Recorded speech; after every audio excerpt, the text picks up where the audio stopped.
Hey everybody, James Simone, back here to do some more recording to show you how to set up Apex Rollup in Flow. Now, we previously covered what you need to do to have one-off full recalculations done with Apex Rollup, but to have rollups get calculated in an ongoing basis, we need to start off by creating at least one and sometimes two additional flows for your records, depending on whether or not deletes are allowed in your org. So I'm going to get started, and I'm going to show you the happy path first, which is using the example from last night where we have custom metadata that ends up being used to drive the rollups in Flow. So I'm going to make a new record triggered flow. To refresh your memory, we're looking to roll up opportunities to account.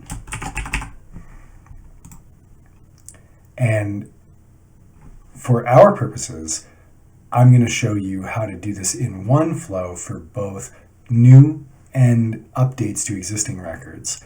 If you have flows already where you absolutely have to have your creation and update logic separated, that's perfectly fine as well. And there are things that you can do. I'll show you exactly where you would fill out one specific box in this invocable action differently.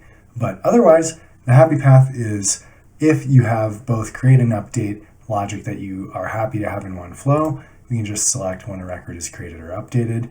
I'm not going to have any entry conditions here for this one, but if you do have entry conditions that you want to use to filter a flow down specifically to only be fired for rollups, for example, that's perfectly fine as well. So let's get started. And the first thing that I need to do is create two record collections that I'm going to populate with record and the old record variables. So I'll make an assignment. I'm going to say add ops to record collection variables. And I'm going to make two new resources.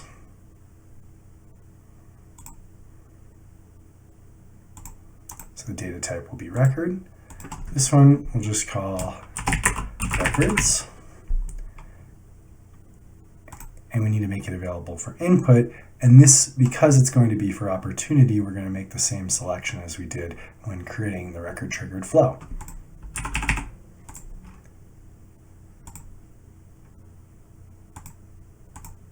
And now I'm going to add in our record variable here. And I'll make another assignment for old record and a new resource as well.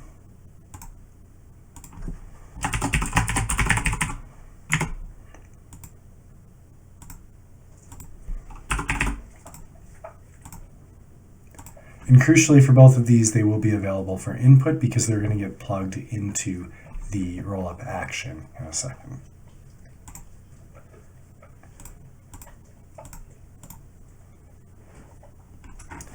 And I'll add record prior here.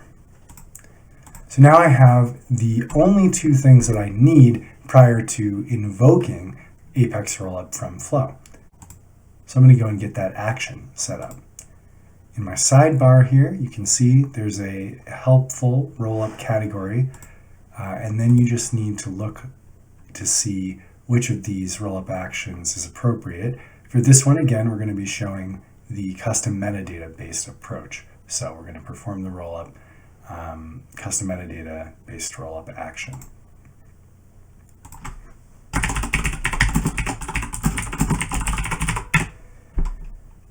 Now again, we have to select the object type, both for prior records to rollup and records to rollup. They're both going to be opportunity. And that's going to start to open up the other additional fields that we need to populate. Now, crucially here is the rollup context, our first value. And this is the one that is going to depend on whether or not you have a flow that's only set up to run on create, only set up to run on update, or both create and update. So for create and update, the rollup context is going to be upsert. If you were doing just for create, it would be insert. And if you were only doing for update, it would be update. Since we're doing both, it's going to be upsert. Now, there isn't an additional rollup action, which I will add, but I'll note that if you don't want to include an additional action and you have all of your rollups defined via custom metadata, you can also add this optional input value for deferred processing and set it equal to global constant false. First, I'll show you how to set up the second rollup action, which actually enqueues the rollups in your flow. And then we'll come back to this and I'll show you how to set this one up again. So the only other two values that we really need to provide here are prior records to rollup. That's going to be our old records record collection variable, and records to rollup, which is just going to be records. So that's it. Now the only other thing we need to do is add, going back to the rollups category, this process deferred rollups action. And this one doesn't take any input values. It's very easy to set up. So begin rolling out.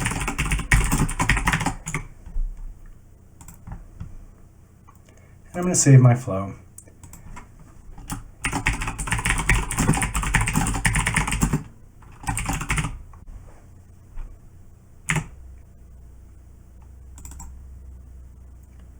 And I'll make a better name since it's not just created, but also created updated.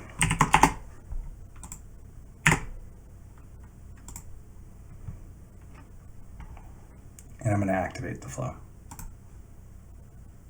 Now, if I go back to my sales application, I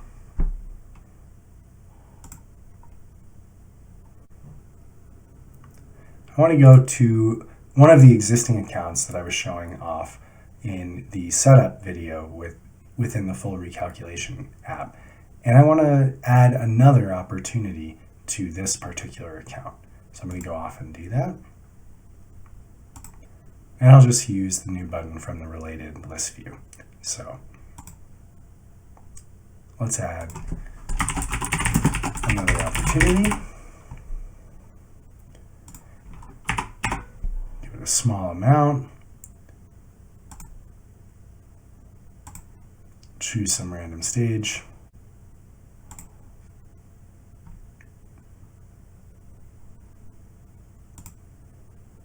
And I'm going to refresh the account. By default, rollups are calculated asynchronously, which means that when you're still on the record page, the update has happened, but you may not always catch it in time. So I could click the Recalculate Rollups button again, but the rollup has already been done for me.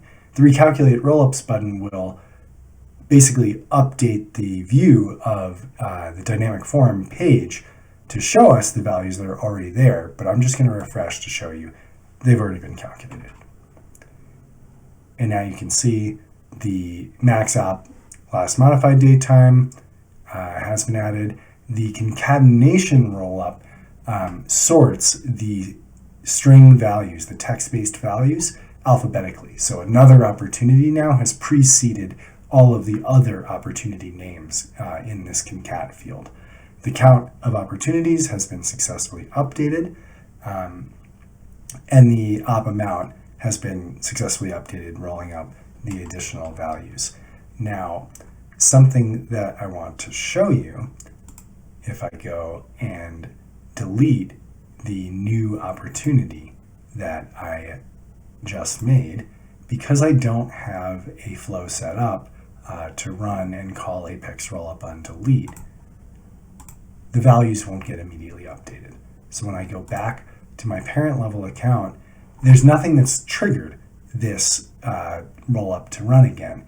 So we need to go and set up the delete flow, the record triggered flow as well. But in the meantime, I'll show you, just clicking the Recalculate Rollups button, now everything has been updated accordingly. The name has been cleared out of the concat field, the sum has been decremented by 50, and the max op last modified date time has fallen back to the values from last night when they were last updated, and the count has been decremented as well.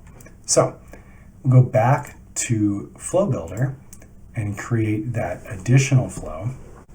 And in this one, I'm going to show you how you can only use the single action in order to immediately invoke Apex Rollup. So I'll click New Flow, go back to Record Triggered Flow. Once again, I'm going to be selecting Opportunity. I'm not going to have any entry conditions, but this time I'm selecting when a record is deleted.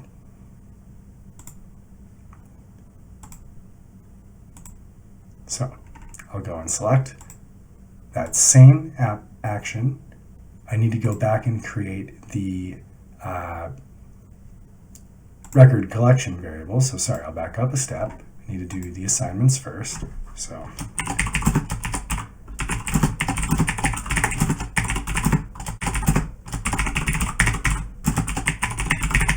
add record and record prior to collection variables. Create those two new resources.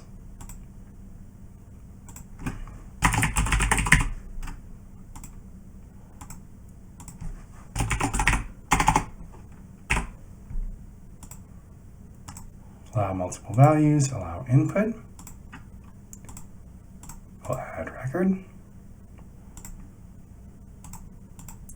And we'll do the same thing for record prior.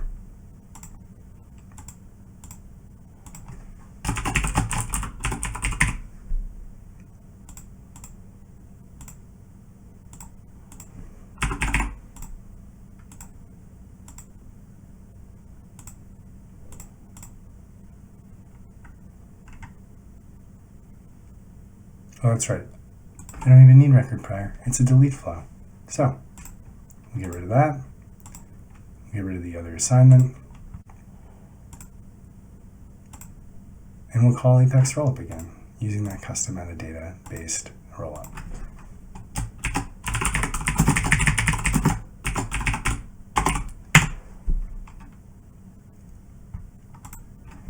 In this case, you still need to fill out the object for prior records to roll up, but you won't need to supply the second collection variable for that.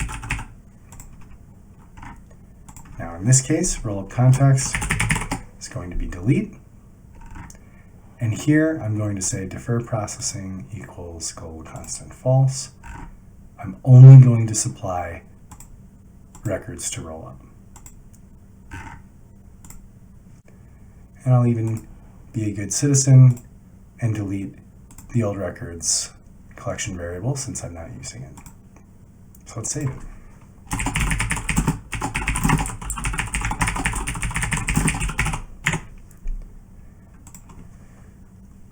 And I'll activate my flow. So now let's go back and perform that same experiment again, adding an opportunity and then deleting it.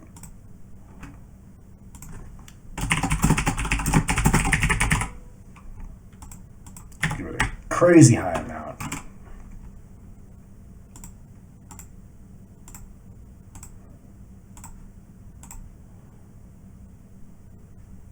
So once more, I'm going to go to details, I'm going to refresh. We're going to see that the rollup has already been processed. Now the concatenation name is there, the sum has been incremented by quite a large amount, and the count has been incremented again as well as the last modified time. I'm going to go back, I'm going to delete this record,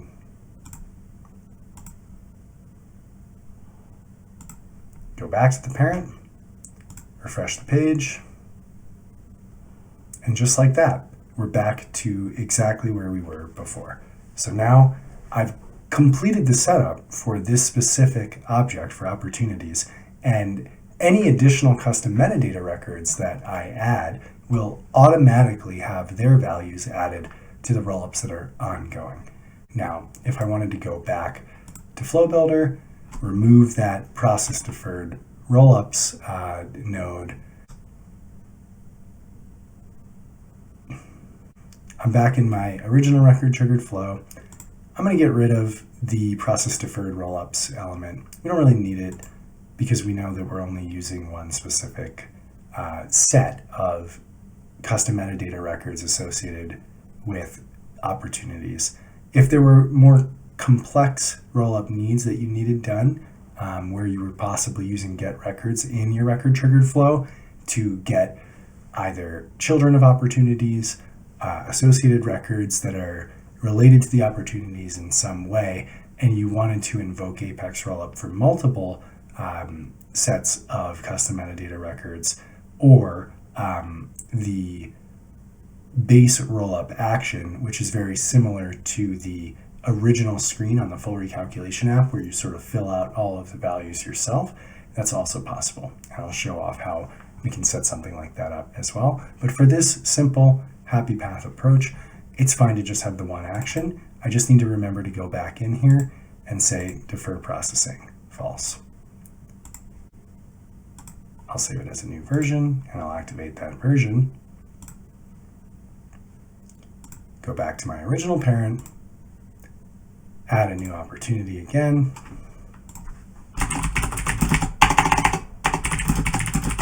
Another new op. Give it a small amount. And this time I will actually click the recalculate rollups button, even though the values have already been updated. So no update will actually be performed on this record, but my screen will update to show that the rollup has been processed. So just like that, another new op appears there. The count is once more incremented. The amount is incremented again, and we get to see that last modified date for the opportunity properly showing. One last time, I'm going to go back and delete this record and immediately get that fast feedback on the parent record by clicking recalculate rollups. So now that I've shown you the happy path approach to setting up record triggered flows, let's go back to our flow. There are some objects in Salesforce that are not supported via the custom metadata records that I was showing off in the full recalculation and setup video. Task, event, and user are probably the three biggest ones that aren't supported. Now, if you're in a situation where you want to create rollups from task, for example, to some parent level object, you still can do that, but you can't out of the box presently use the custom metadata based rollup action. So let's remove that. And let me show you what it would look like to set up Apex Rollup. I'm still going to be on opportunity, but I'm going to fill out the fields as though it were from any object. So I'll use my base rollup action here, which is perform rollup on records. And in the beginning, before I fill out the object for prior records to roll up and an object for records to roll up, this is going to look exactly the same as the action that we were using previously. Once I fill that out, you'll see how the difference ends up showing up.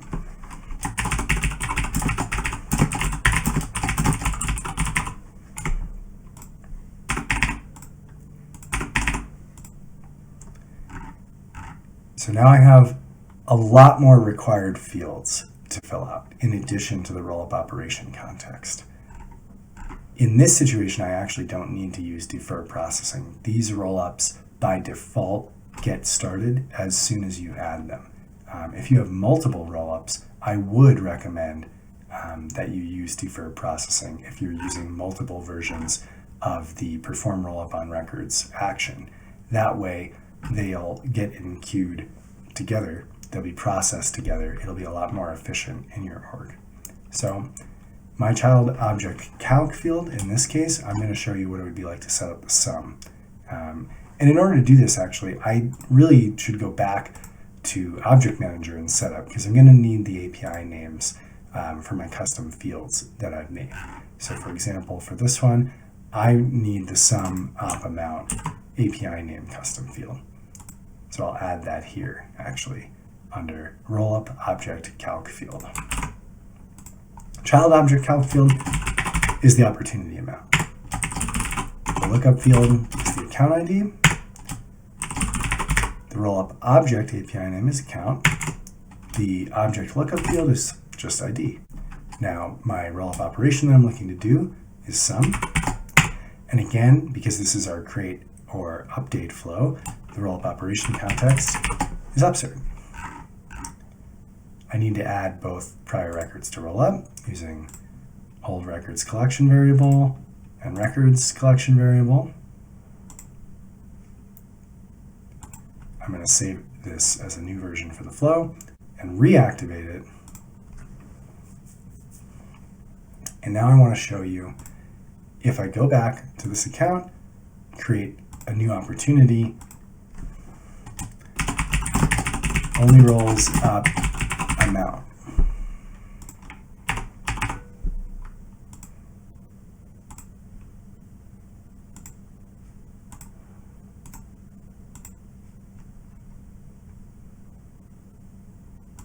Now in this case, I'm not going to click recalculate rollups because that actually uses the custom metadata that I've set up, and I don't want to do that in this example. I just want to show you what has been recalculated successfully by Apex Rollup. Now you'll note the count did not increment, it still stayed at 5. The concat field did not change. The last modified max did not change. Only the sum of opportunity amount changed. And the same thing if I go back and delete that opportunity and refresh the page.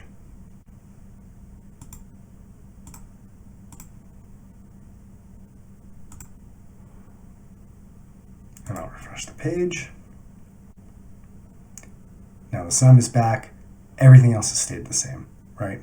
So that shows you how you can set up what I would call the unhappy path, where you have to create a single action for every field that you're looking to roll up. Now, in our case, if I were to refresh your memory on the custom metadata types that I have set up for Apex Rollup on opportunity, it's the max, the min of created date, the count, whether or not the stage name contains the word third, the concat of all of the opportunity names, as well as the sum. So I really want to go back. So I'm going to delete the single version node calling Apex Rollup, and we'll go back to the custom metadata based approach because it's so much easier to set up and to maintain.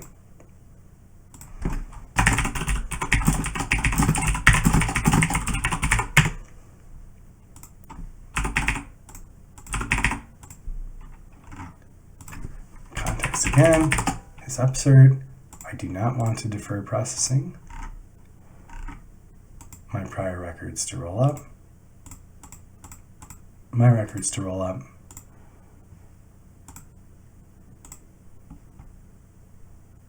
Activate that version. So I'm going to go back. I'm going to create an opportunity. We're going to call it one last time.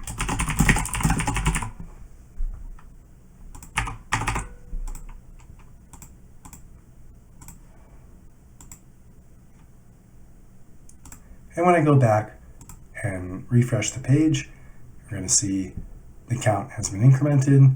One last time has been alphabetically sorted to the end of the concatenated list of children names. The max has been updated,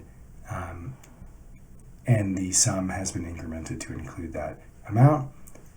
Go back one last time. We're going to delete that opportunity. Go back to the parent account, refresh the page, and there you have it. Account's been decremented, no more one last time as part of the concatenated names. We're back to exactly where we started.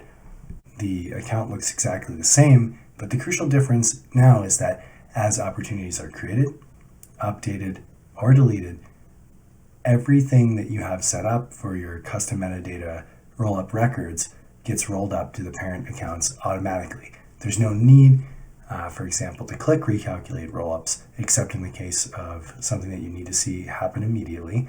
There's no need to continue to use the full recalculation application in an ongoing basis because those custom metadata records driven by record-triggered flows, are keeping the values in sync between your opportunities and their parent-level accounts. Thank you so much for joining me for this. I hope it's shown you how easy it is to set up Apex Rollup in any given Salesforce org, and how it can immediately begin to supply you with valuable information at a parent level and even beyond that.